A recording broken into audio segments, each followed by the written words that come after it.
friends, welcome back to my channel.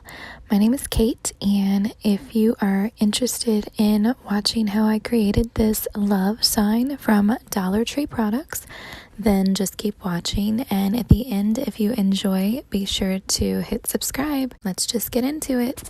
So I started with 3 of these love signs from the Dollar Tree. I removed the galvanized heart for the O, and I'm going to use those later. And on this particular removal, I took a blow dryer to the back of it to heat it up to try and peel the glue off, and it did help a little bit, but as you can see, it wasn't perfect. I then wanted to make the grooves stand out in the wood, so I did add a dark brown paint to the base first.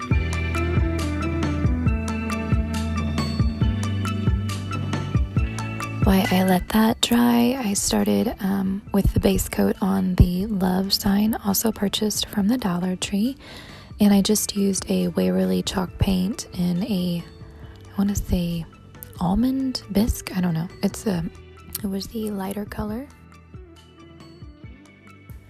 Once I ensured that all the areas were covered with the white on the love, I moved on to the hearts.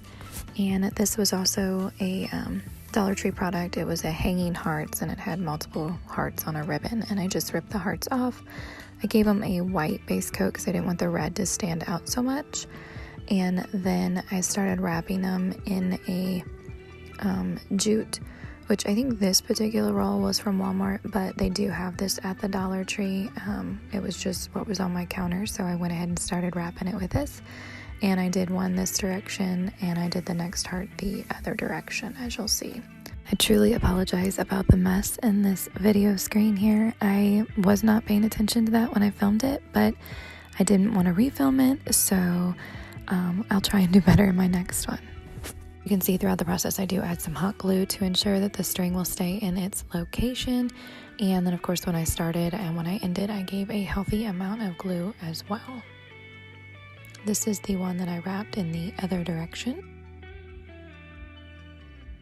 This one was a little trickier to glue on the edges. I ended up having to add some just loose pieces and just glue those down directly because they wouldn't stay on the corners. In the end, I think it looks pretty good. It looks pretty seamless, so just be mindful of that.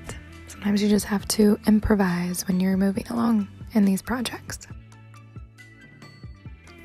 Since I started in the middle with the twine, I had to start in the middle and work my way out towards the other side and repeat that process.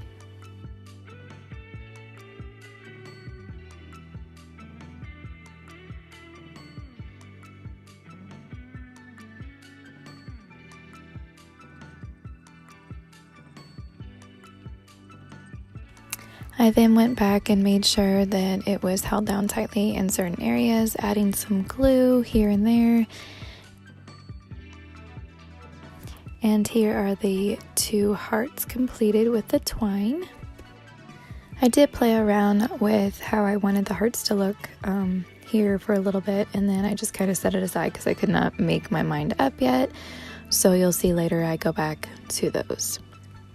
So now I show you how I attached the 3 love signs together in the back using super glue and really thick popsicle sticks that I had purchased either from the Dollar Tree or from Walmart, I'm not sure.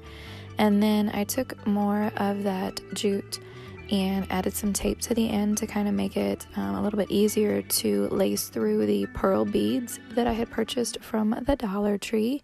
And this was a new item, but I thought it added a little bit of like shabby chic like appeal to it, so I really thought the pearls were a nice touch. So you'll see how I've just kind of spaced them out throughout the twine, and then I'm going to wrap the twine around the top and the bottom, and I think it just adds a little bit something extra on one of the hearts. I've got a flower, burlap flower that has a pearl in the middle, so I just kind of tied it all together. So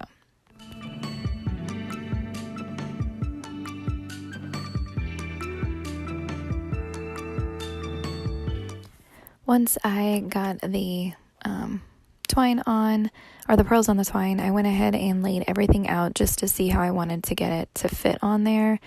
I think I'm happy with the placement. Once I got stuff glued down, I realized that the stuff was kind of far to the right. There was a little bit empty space on the left, but I think it's just me over critiquing my work, and I think we all do that. So anyways, in the end, I was really happy with it.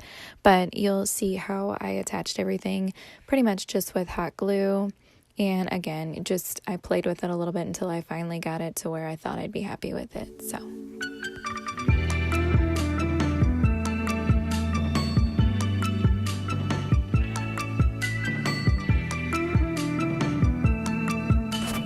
here, I decided to go ahead and glue that burlap flower that I'd purchased from Tuesday Morning. It was already cut like that with the little lace and the little pearl, but I thought it was really cute and it went really well with this project. So I took some ribbon from the Dollar Tree, made a little bow and added a pearl to the middle and stuck that in the middle of the other twine heart.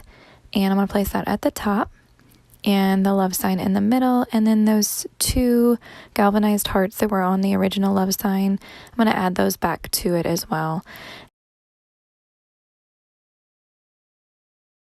And here you'll see that I went ahead and popped a couple popsicle sticks on the back of these hearts just to ensure that they stayed glued down pretty well. I knew that twine moved quite a bit, so I didn't want to have any room for mishaps there. So I went ahead and, like I said, I'm very generous with my super glue. You'll see that in a lot of my projects. And I did the same thing with the galvanized hearts, adding the popsicle stick to the back. I guess they do get a little warm, so move quick with those. That galvanized steel heats up pretty quick. And this is the one where I kind of messed it up and moved it over too far to the right. I feel like there should have been something down there in the bottom left corner above the twine, but live and learn. So one thing that I did forget to film, I went back and did a light dusting of a pink Waverly chalk paint on top of that love as well, just because it was too much. It needed a little bit of a girly color. And so here I'm just going to add the super glue to the back of the love sign to get that secure. Okay, and that completes the project. So I hope you guys enjoyed watching me put this love sign together using all Dollar Tree products, mostly Dollar Tree products. It was a lot of fun to make, and I can't wait to keep making some more shabby chic, rustic. I guess you can say it's kind of country, but I love using the Dollar Tree products. So I'm really new to Dollar Tree, but I'm an addict now, so I just want to put that out there. I'm not going to deny it. So anyways, if you enjoyed today's DIY, then be sure to subscribe and give me a thumbs up. Leave a comment below with some DIY ideas that you would like to see me put together. Catch you in the next one, guys.